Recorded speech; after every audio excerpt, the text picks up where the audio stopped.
Hello, everybody. Walters 954 from SalesforceMentor.com coming at you with a really special video. I have Pete from Let's Play Salesforce here to talk to us about MultiSelect Picklist. So, Pete, how are you doing?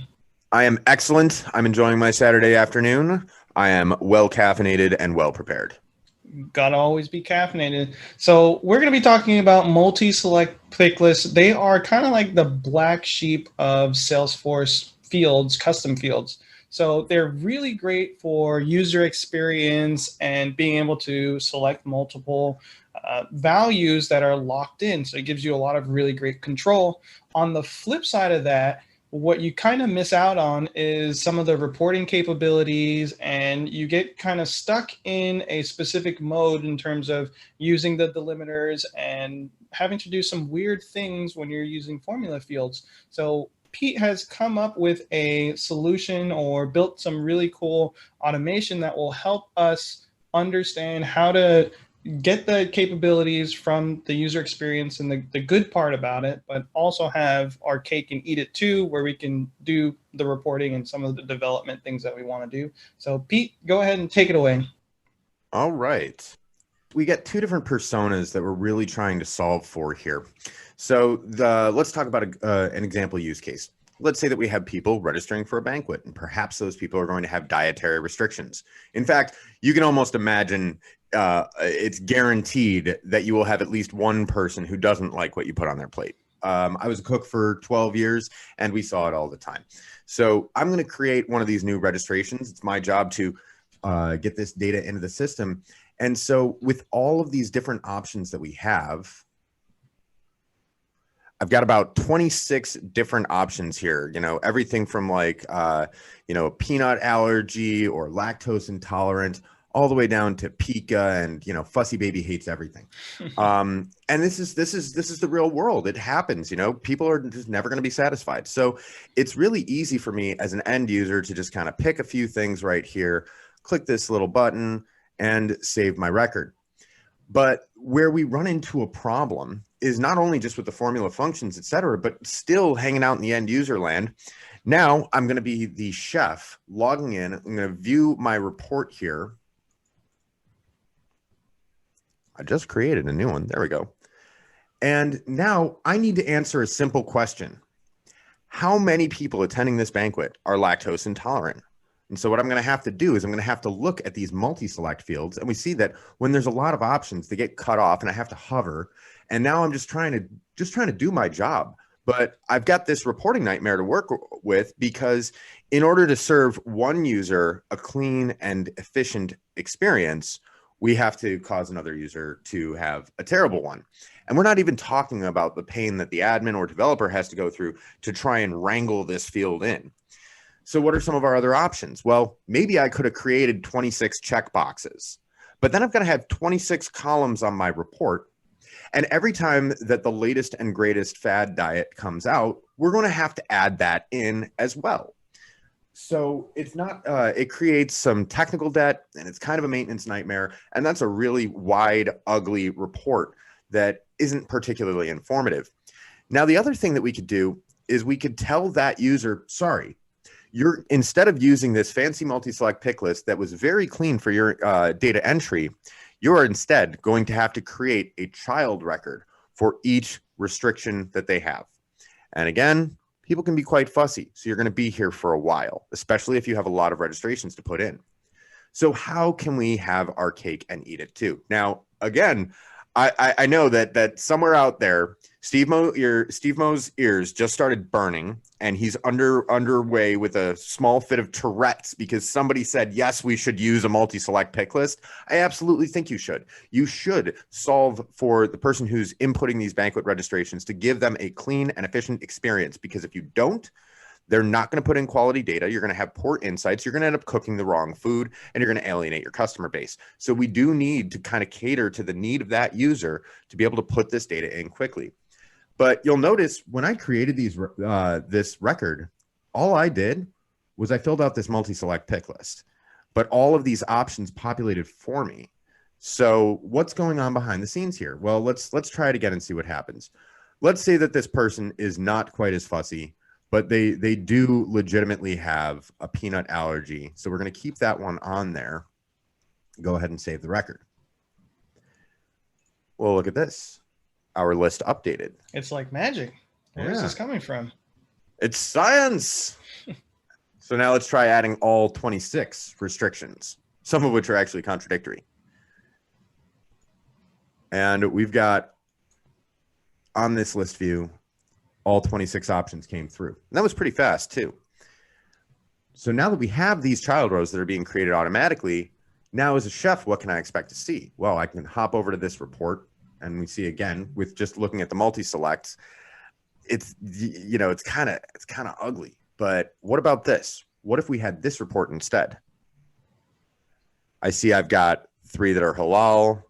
I've got 3 peanut allergies. I have a total of 37 dietary restrictions, and I can very easily see how many things I have going on.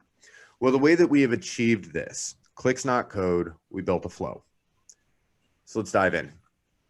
So first, I'm not going to bother showing this part because it's really simple. All I've got is a process builder that whenever my best practice field changes, I'm going to call a flow. And this is the flow that I'm going to be calling. It's our best practice version 2 flow.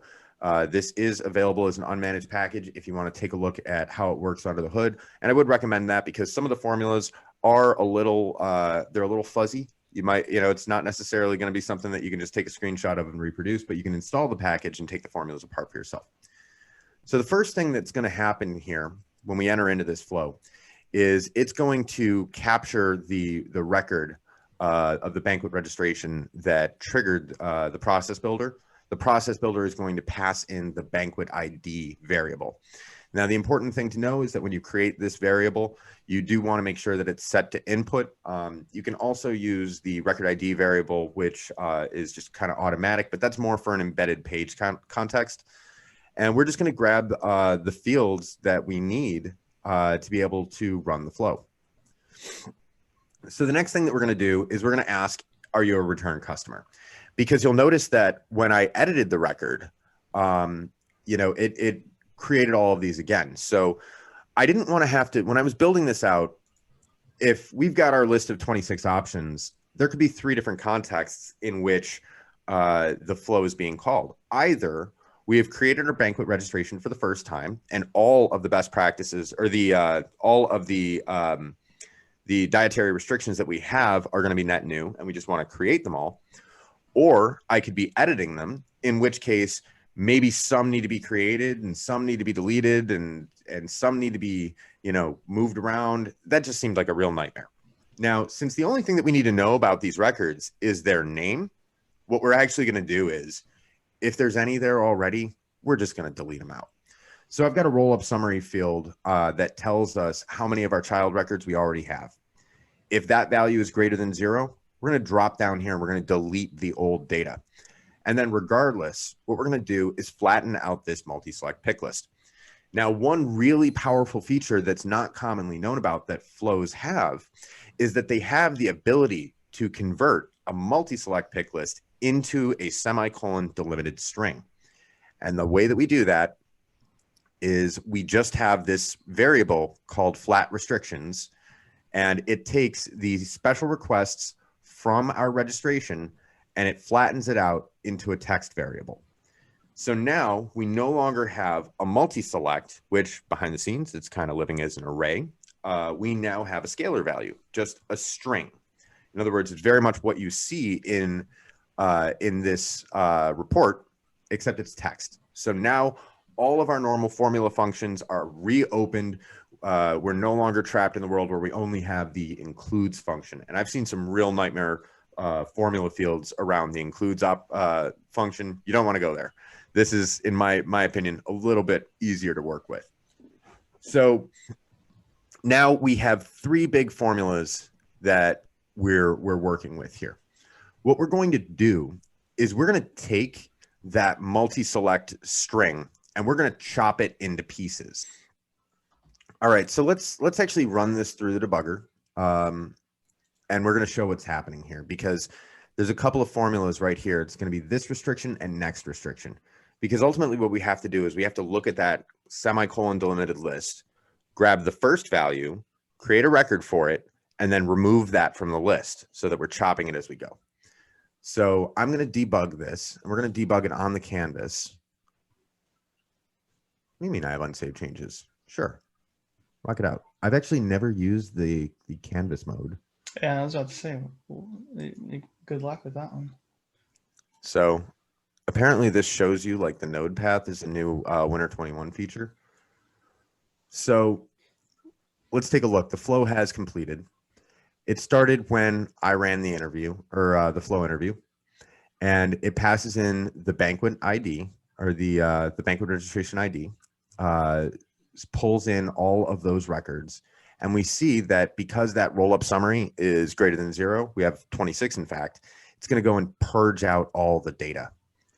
Now, the first thing it does is it gets to this node, the flatten. And it says, you know, take my text variable and set it equal to the registration.special requests. And then the output that we get is this semicolon delimited string that starts with vegetarian, goes all the way up to fish allergy. So now we have a decision element to ask if we're going to continue. The way that we determine if we continue or not is if there are still values in here. So we just check the length of our flat restriction field or our flat restriction variable. If that length is greater than 0, we know we haven't finished processing all values and we need to continue. So then we're going to set restrictions. We're basically going to queue up a record to be created. We don't want to create the record instantly because we're going to be looping over them and we'll end up hitting our governor limits. So what we're actually going to do is just put it into a pile off to the side and wait until we've processed all values and then insert them in a single operation. So that's this node right down here where we set the restrictions. We say, here's your restriction ID, and you or here's your restriction name, and it's whatever our current value is, you know, Pika or watch out, this guy eats the flowers. And we're also going to associate you with the banquet registration that called the flow. Now we're going to add and reset. So what this does is we say, take that new restriction and add it to our collection of restrictions to insert so that we can hold on to them. And now flat restriction will become next restriction. And this is basically a formula that says if I started with A, B, C, and I just created A, then my new value will be B, C. Right, and you're going to keep chopping down the string list until we get to the end of this. I think that's where we're going. Exactly. If we keep following through the loop here. It's kind of like a Pez dispenser. So we saw that our old value went vegetarian, vegan, lactose intolerant. Our new value goes vegan, lactose intolerant. So we've created our vegetarian record and pushed it off to the side, or created a holding for it. And now we can remove that from the list. So next we go through, we do the same thing again. Now we see that vegetarian and vegan are both processed. Next is going to be lactose intolerant. So we see this one right here creates lactose intolerant. Now we got kosher coming up next. And it's going to keep going through. And as we go all the way down here, let's see, we see ramen only diet. You know, that looks to be our restriction that we're processing right now. After that, we're going to process paleo because we've still got paleo, sends everything back, keto, Atkins, soy allergy, fish allergy, keeps going down, keeps going down. And this isn't, we're not actually using a loop node here because there's nothing really to loop over. We're parsing a string. So we've just got this decision that keeps checking to see if we're done yet. And we keep repeating this logic actually this way until we're done. Then what we're doing all the way down here, continue formula, false. Look at all of the different records that we're getting ready to insert. Notice this list is now getting quite long. We got 26 different records. The decision node processes, and that's when we insert. So I'll pause right there. Let's talk about this. What are your thoughts on this? Is this, you following along? So I'm following along. I think I have the gist of everything that is going on here. The one point that I want to hit on, and I think it's more like an advanced technique that a lot of administrators and developers use. And I kind of want to hit on the deletion of records just for 1 second in here. So why not just go through and pick out the ones that are that you don't need anymore and add in the ones that you do have? Yeah, that's an excellent question. So part of it is that we would need to capture the prior value before the records are being changed. And I'm not sure if that's actually even supported with multi-selects, although we could try it. But the use case where we would definitely need to do this is if these child records are storing additional information. So if they were line items that had other characteristics such as an amount or a quantity, we would need to preserve those, because if we're just deleting and recreating, we're going to wipe out any information that was created by the user. So this is really only going to work if all we need to capture is the value that's in that multi-select and not additional characteristics. But really the whole why do we just delete and recreate is that even if we could capture that prior value, we would have to have a lot more logic that was processing it out and saying like, did I already have this one before? Okay, then I could skip it. And just, brainstorming as I go right here, one thing that we could do so that we don't have to worry about whether or not prior value is going to be supported on the multi-select is at the end of this flow, we could also take our original flat practice and stamp it as a text field on the record. So we would be able to use that as a reference to see what we previously had. So then as we loop through, we could say, well, do I already have this one? Why, yes, I don't need to add it.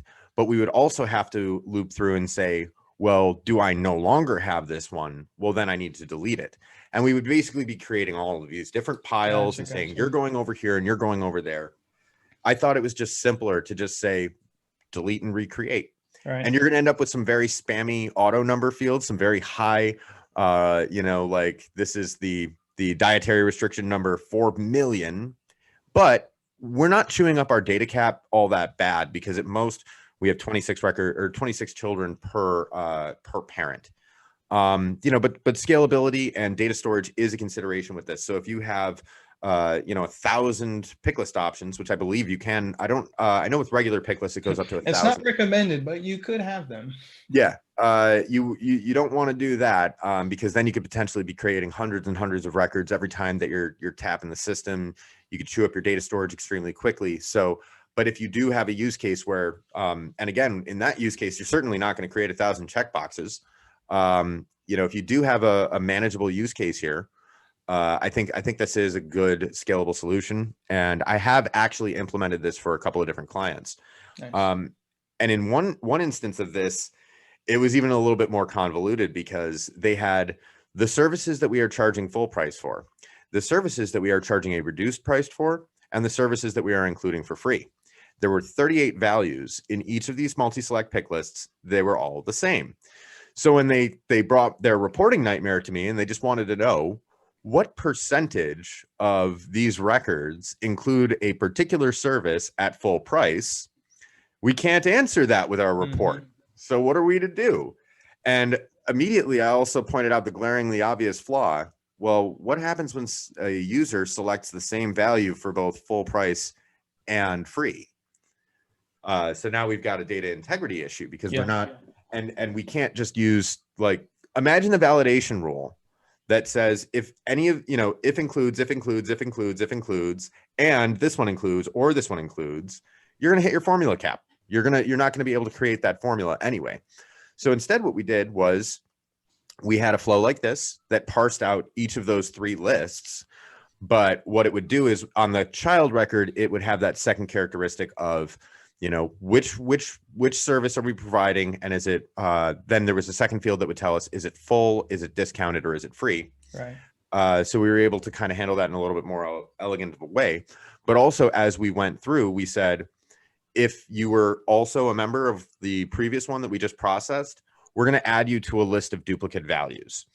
Then we stamped that into a text field. We also had a screen flow that was embedded on the page. We hid the header, we hid the footer. And so basically, if the user had anything in multiple values, we didn't want to block the insert of the record. We didn't want to add extra complication or try to assume where things needed to be. So we would just have this screen with no header, no footer, no buttons that would say duplicate values detected. And then it would list off the values that were found in multiple lists. So I think one of the big things to call out with this is that this is an unmanaged package. you are encouraged to grab it and definitely mold it into what your org needs are, and to understand some of the different values and processes that are going on here. This exact scenario that we went over, it can work for other types of multi-pick list scenarios. It's just that you'll have to know, if you're inputting this one at the base level, you generally don't want to have additional characteristics and fields under your child record. It's really just for that reporting aspect of things. And we can make this as complicated as we need it to be to account for not deleting all of the records, but going ahead and parsing out and picking and choosing which ones need to come through. So I think that's the really cool part about this is with a lot of things with Salesforce, you can take it and mold it into your needs as a Salesforce administrator, or using this automation. Yeah, and I certainly wouldn't recommend using this to manage opportunity line items using a multi-select at the opportunity level, because you're not going to be able to figure out what goes into all those fields, the quantity, the list price, the price book entry. But if you've got a simple, narrow use case where you're trying to solve for a reporting nightmare versus an unmanageable end user experience, then this might be the right solution for you. So now I think we need to get into the real technical nitty gritty and take a look at the three formulas that are really driving this. That sound good? Let's jump in there. All right. So I'm going to edit the flow again. And we're going to take a look in the manager, because we have our three formulas. So this practice. So what we're doing, and I probably could have made this a little bit cleaner of a formula if I just put a semicolon at the end of my flat string. But the reason why this formula is a little extra clunky is because when I get to only having one practice left, there's no semicolon. And what we're doing is we're looking for everything to the left of the first semicolon. So basically, we've got that if I have a semicolon, or if there are zero semicolons, basically just give me the full value of the field for this practice if there's no semicolons left. Otherwise, I want you to go to the first semicolon and give me everything before it. So again, if I've got A, semicolon B, semicolon C, this formula is going to return an A. And that's what's going to determine the record that we're currently processing. Then the other formula does the exact opposite. It looks for that first semicolon, and it grabs everything to the right of it. And we also have this little bit right here. If there is no semicolon found, then we must be processing the last value. So in that ABC scenario, the current practice is going to be a C. So we have nothing coming after it. And that's why we've just got this double quote right here. If I don't find a semicolon in my flat restriction, then give me this double quote here, which is just going to be a blank string. Otherwise, give me everything to the right of that first semicolon. And then we've got our third formula here. This determines whether or not we're going to continue. We look at that next practice field, or the flat restriction, and we say, if this is blank, then we're done here. So with each one of these loops, we have that flat practice text variable that we're storing this information in. As we loop through, we create a record of the next one to be entered, and then, or of the current one to be entered. And then we take that next practice formula and we overwrite our text variable with it, snipping off the first value that we've now processed and moving on. So let's just do one more little tour of this, because now that we know what's actually going on under the hood here, what I really enjoyed about this was just how fast it processes. Boom, we're done here. It just deleted 26 records. But it didn't actually have to create any. There was no, that very first loop went to continue and said, oh, we're done. But I'm going to add all 26 back. Very low latency right there. That was extremely fast. We got all 26 of our records, sub-second processing time. I think this is definitely a manageable scenario. One other thing to call out, I would not recommend putting this flow on an object that already has lots of automation on it, especially if that's Apex-based automation. Always adhere to best practices. Try to keep it to one process builder per object. If you've already got a lot of moving pieces going on with this, you want to make sure that this is not going to like bump in anything else, that it's not going to be double tapping. This is going to have to share your pool of governor limits along with any other automation running in the same transaction. It's relatively light. We've got a query on the process builder side, a query right here, a delete, and an insert. So we have 2 SOQL queries and 4 DML out of 100 and 150 respectively. But again, if you have a highly automated org, you're going to want to think well about what if this is going to fit in right for you. Stuff, Pete. I really appreciate you coming on and showing us this. The last thing I'll say is if somebody wants to go ahead and try this out, where can they get access to this? How can they use it? So this is available at the Bitly multi-parser, which we'll have a link in the description for that. Again, don't just go dropping this in your production org, because again, it's not like you'll just be able to point it at different objects. It's more of an example. You can get under the hood, you can strip those formulas out, and you can mold it to fit your organization. But don't just go willy-nilly installing this in prod unless you just so happen to be creating an app for banquet registrations. I mean, in that case, maybe that's a good thing. But go for it. Salesforce responsibly, as Eric likes to say. That's a good plug there. All right, Pete, thank you so much for coming in. This is Pete Lyons from Let's Play Salesforce. Go ahead and check out his channel. Really great stuff over there on everything Salesforce, but especially on Einstein Analytics. Pete, any last words for anybody watching? Oh, that's about it. I'm going to go do some errands and enjoy my Saturday here in slightly chilly Buffalo, New York. Awesome. Great to hear. Thanks everybody so much for watching. Make sure to check down in the description for links and information on everything that we talked about today. I'm Walters954, and remember, I believe in you.